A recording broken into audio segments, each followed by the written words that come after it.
Hello and welcome, my dear learners. I am Balaji, your English teacher. Hope you are fine and doing well.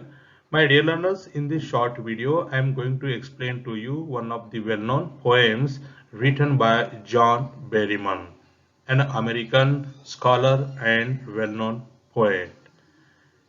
The poem, that is, the ball poem, is very widely read and appreciated by readers across the world. This poem looks very simple at surface level, at shallow level. The poem is very simple, but it contains a great message for the readers, right? So, this is the reason, this may be one of the reasons this poem has been or had been and has been prescribed many times in school and college syllabus. In this poem, there is a boy who has lost a ball while playing. This is the theme of the poem. That is, loss of materialistic things is the theme of the poem, right? At surface level, at shallow level, it is a story, it is a picture of a boy who has lost a ball while playing. But at deep level, at deeper level, it has a great message, that is learning to stand up against the materialistic losses in our life. Okay, this is the message that we are going to get after reading this poem. Let us start the poem. A boy loses a ball. He is very upset. A ball doesn't cost much, nor is it difficult to buy another ball.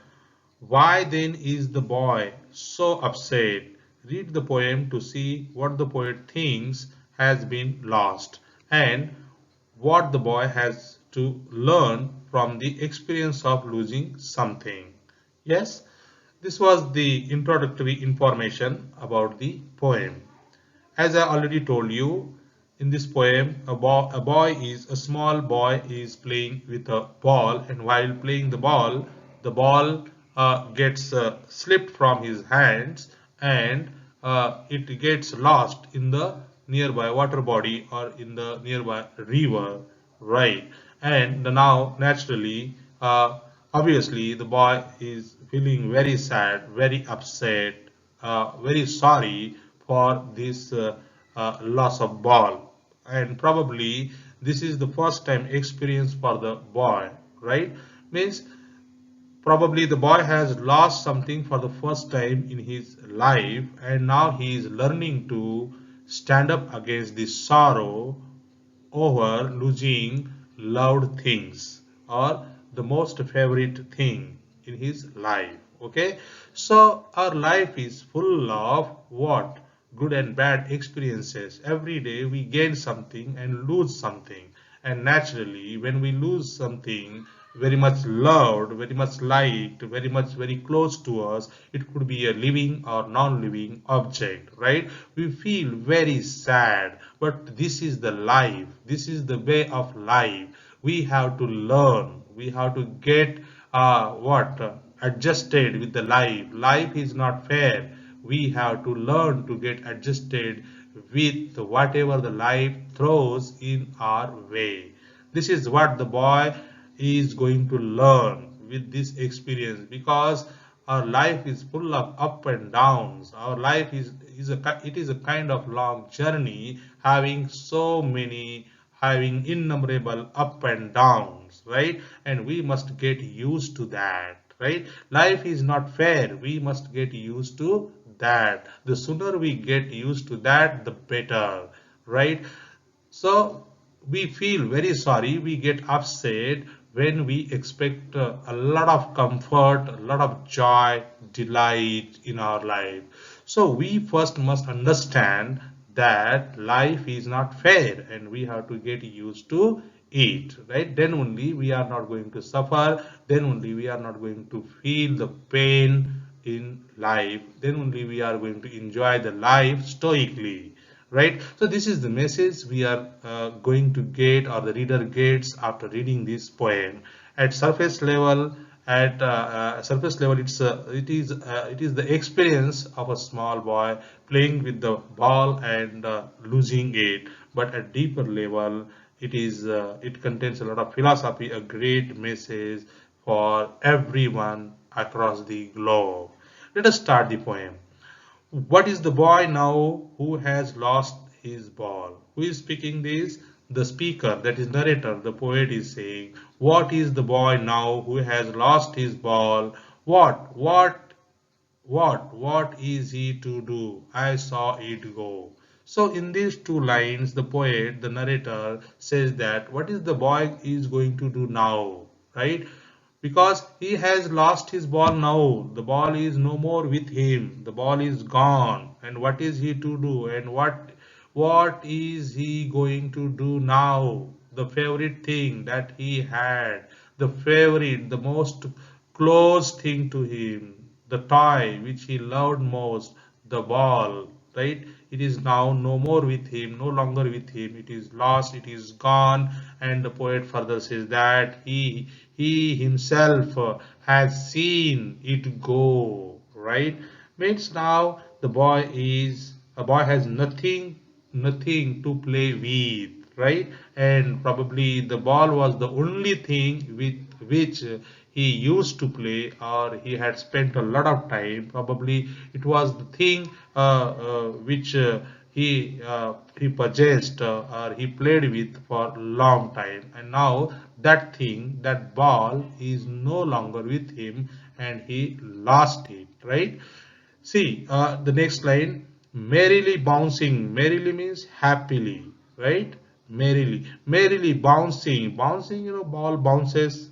Yes, merrily bouncing down the street and then merrily over. There it is in the water. So in the next two lines, in the next couple of lines, that is merrily bouncing and merrily lover. In these two lines, the poet is describing the way the ball disappeared, or it vanished, or it went into the nearby river.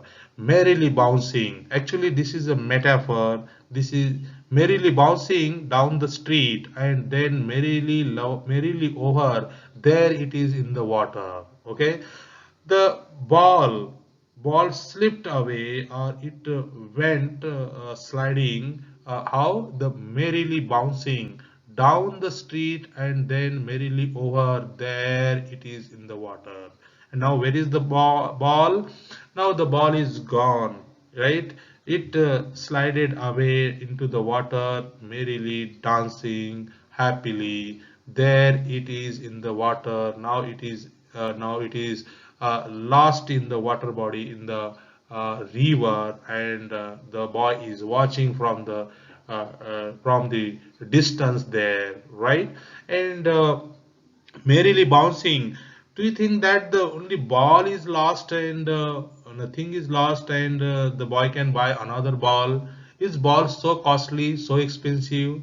No, it is not so costly, so expensive. One can buy another ball. There are thousands of balls in market. There are, you know, we can get another ball very easily in just a small amount. But why the boy is so sorry, so sad, so upset? He hasn't lost just a ball, but he has lost something very invaluable, something irreparable, irretrievable. That is his childhood. Merrily bouncing down the street means not just a ball merrily bounced, but also the childhood memories, the sweet memories, the feelings which were attached with that ball are also lost, are also gone with that ball, right? The only ball is not gone, but there were a lot of feelings attached, a lot of sweet memories attached with that ball, and now that ball is gone with his all childhood feelings and sweet memories, right? Yes, when we possess something, when we love something, when we keep something very close to us, it is not just an object, but it contains a lot of feelings and emotions, right? So when our close and near and dear thing is lost, our certain memories and feelings attachment is also lost and becomes a part of past tense, right? Merrily over there it is in the water, and now with that ball, some part of his, not some part, the larger part of his childhood is also gone away, lost, and now this boy is what? He has lost the important stage, very important primary stage of his life with that ball. No use to say, oh, there are other balls. An ultimate shaking grief fixes the boy. See this couple of lines. No use to say, oh, there are other balls. The poet says that there is no point, there is no meaning. It is meaningless to say that, oh, there are other balls. Forget about that lost ball, right? Don't bother about the loss of that ball. We can have another ball to play with. There are many balls available in the market which cost a very small amount, but he says no use to say, oh, there are other balls. An ultimate shaking grief fixes the boy. Ultimate means the boy is grief stricken now. He is thinking only about that ball and ball which was the most loved thing for him. Griff fixes the boy, and he's staring at that ball, and he's staring at the ball and the way the ball slided into the river, the nearby water, and he is lost in thinking, and he is thinking only about all the experiences and the emotions, memories he had attached with that ball. As he stands rigid, rigid means here fixed. You can see the meaning here, stiff. He is standing motionless, right? Steady, steady position. As he stands rigid, trembling, staring down, and when the ball slipped from his hands and went into the water, disappeared into the water. That time the boy was just standing like a pillar. He was standing just like a pillar, trembling, trembling with what? Fear, staring down at the ball. All his young days into the harbor where his ball went, I would not intrude on him. And the narrator further says that he is just watching it as a detached observer. He is not intervening, he is not interfering with the experience of the boy. Okay, he is standing there as a detached observer, and he is describing the scene. He is describing the experience of that small boy playing with the ball, and how the ball slipped from his hands, and disappeared into the water, went into the water that is the river nearby. Okay, all his young days into the harbor where his ball went, and the ball is lost where he spent his childhood days playing, where he played a lot every day with his friends, and all his young days into the harbor, where the ships are station are station, it is called harbor. All his young days into the harbor where his ball went, and he lost the ball where he spent most of time of his childhood days. I would not intrude on him. And the poet says that, but I am not going to interfere, I am not going to intervene, intrude on him, I am not going to console him, saying that, my dear child, don't worry, I will buy another ball for you. Ball is not a very expensive thing, it is not so costly. Yes, but he says no, but though this is the fact, I am not going to say this to the boy. To the boy. Why? Let us see in the next stanza. Next, the poet says that a dime, another ball, a dime, that is, dime means here, see the meaning, a dime, that is 10 cents US, right? A dime, another ball is worthless now. He senses first responsibility. And the poet says that if the child wants to buy another ball, or if I want to give him another ball, I can buy it very easily in a very small amount, very little amount. Okay, it is not so costly, not so expensive. It is very cheap thing. It will cost just a few dimes. Okay, But now he senses the first responsibility. Now he senses the first responsibility. This is very important. Okay. So with this first, this is probably the first experience for the child, which is going to make him mature and responsible. Man becomes mature not by age but by experiences. The person may not be so aged, and still that person can be very mature, right? So this is quite apt here. So the more we are experienced, the more mature we can be called, correct? Yes. Suppose there is a person, he is very aged, he is about 90, but he has never stepped out of his home or palace. Can we call him to be a very mature person? No, right?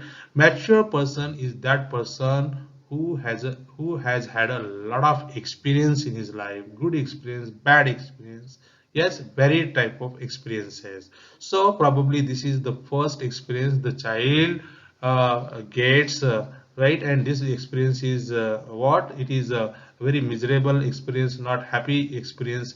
It is a sad experience, and the more we get sad, the more we face the difficult situations, or unfavorable situations and unfavorable experiences, the more stronger the stronger we will become, the stronger and wiser we will become, and that too very early, right? Now he senses the first responsibility, and this experience is going to make the child a mature person, a wiser person. Okay, earlier he was just an innocent child. As he gets more experience like this, he will get what, mature earlier, right, and quicker. In a world of possessions, people will take balls, ball will be lost always. See, so we are living in the world of possessions. Means possession is materialistic things, not permanent things, right? We have house, home, car, many clothes, books, mobile phones, TV, refrigerator, etc. These all are what? These are materialistic things, temporary things.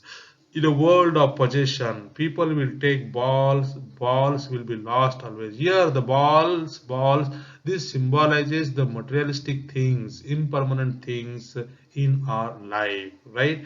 Every day we are going to lose something and gain something else. Many times we may not gain, but we are going to lose more, right? Every day we lose something very valuable, something very irretrievable things, and and someday we are going to lose our near and dear ones. Maybe it could be a death of our near friend, close friend, relative, or any family member. This is also a kind of ball, right? So people will take balls will be lost away. Means every day we are going to get some painful experience in our life. So this is called life. Life is not a bed of roses, but it is the road striven with the thorns, right? We must understand this first. Then only we are not going to feel sad, and we are not going to feel upset, bad about life. This is how the life is to be experienced and lived. Hope you understand. So people will take balls will be lost always. So hope you understand the meaning of this line. This line is very important. That is, people will take balls means people will give you pain every day in some or other way, in some or other form. The society will give you pain. Sometimes you have to suffer not because of your mistake, not because of your fault, but because of others' faults, right? So people will take balls will be lost always, right? Means we are bound to lose our valuable things, invaluable things, priceless things. It could be living or non-living object in our life, but we are helpless, we can't stop that. This is how the life is lived. This is how is the life to be lived and experienced, right? We must understand this, not to feel bad or not to get upset about life. Once we know this, once we understand this, definitely we are not going to feel pained, okay, pain or hurt.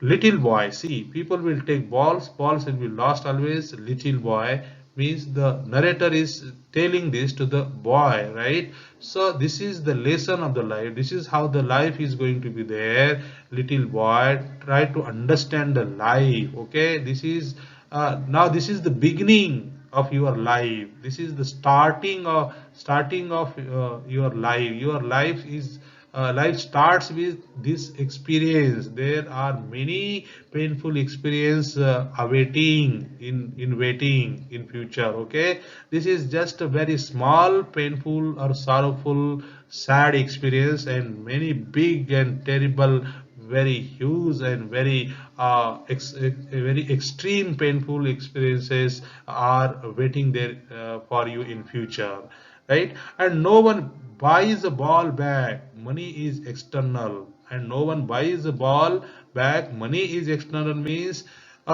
once you lose our near and dear thing in the form of humans or in the form of materialistic things, we cannot buy it again. We can buy it again, but the memories, sweet memories, the feelings that are attached with that thing are lost forever, permanently. Those feelings, those emotions cannot be had again, right?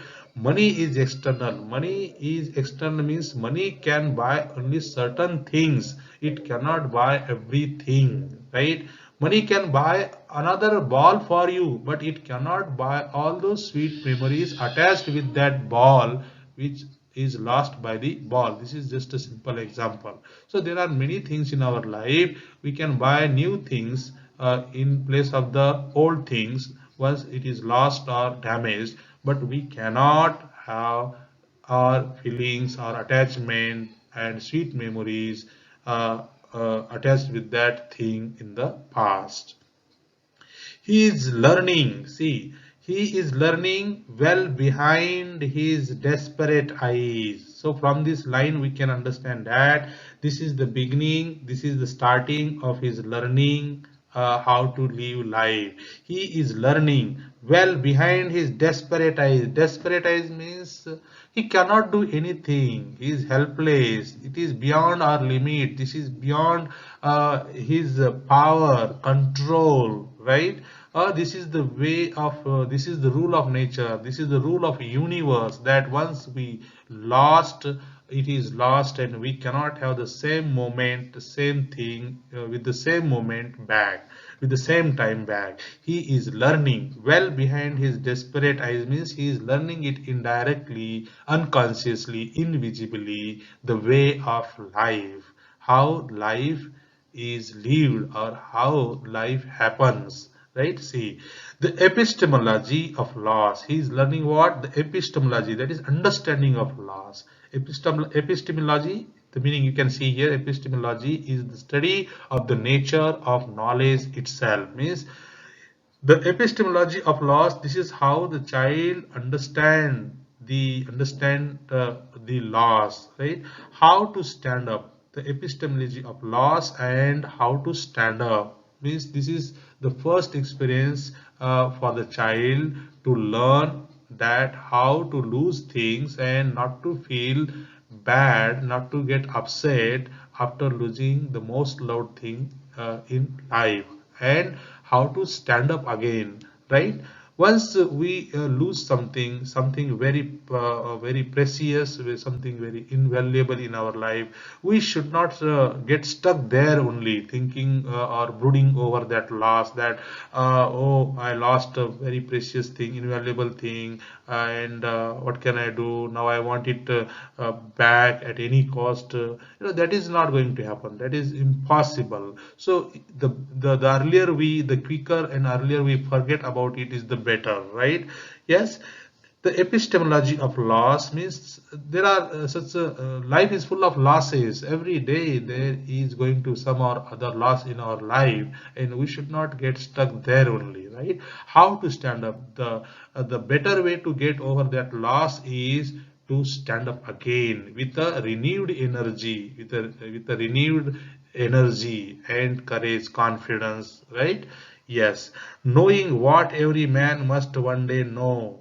See, how to stand up, knowing what every man must one day know, and most know many days how to stand up. See, so the boy has started learning what many men must learn one day, how to stand up again after suffering what losses, huge losses in life, in varied forms. It could be monetary loss, it could be human loss, it could be any kind of irretrievable loss or irreparable loss, and we should not get stuck there, brooding over it, thinking over it, because it is beyond our control and power. So the only option available to man is to forget and move ahead with a renewed energy, courage, and confidence. Right? This is the message that we get from this poem. So, in this poem, the boy hasn't lost just a ball, but he has lost a very important thing in a very important part of his life, that is his childhood experiences, sweet memories, feelings attached with that ball, and he feels distraught and destroyed, ruined after the loss of that ball. Actually, the ball is a very insignificant object, a very cheap object, not so expensive, not so costly. But for a boy, ball is more important than a diamond, because boy understands what to do. Boy knows how to. The child knows what to do with the ball, with the toy, and it doesn't know what to do with the diamond. Probably, the adult people know, or they understand, they value diamond, and they stop valuing ball, right? So the child psychology, we must understand the child psychology, because child's mind is predominantly, it is pleasure principle is very predominant in child and animals, right? They are always searching for pleasure from this corner, from that corner, from this side, that side, and when they don't get pleasure from anything, they feel hurt, they get disappointed, they get upset, sad, right? But they have to slowly, gradually, they have to learn with such experiences. How, which kind of experiences? The losses in life, in the first stage, or in primary stage of man, small losses will happen, and those losses will prepare the child to bear big losses, huge losses in future, right? So this is how the man gets matured and wiser in life. So losses happen in our life not to destroy us, not to finish us, not but to teach how to get used to life and bitter experiences in life, right? So hope you understood the poem, the meaning of the poem, the hidden meaning of the poem, the deeper meaning of the poem, the symbolical meaning of the poem. With this, I would like to stop here. I would discuss the poetic devices and the rhyming scheme and all that in another video. Thank you so much for watching this video. Have a great day ahead. Thank you.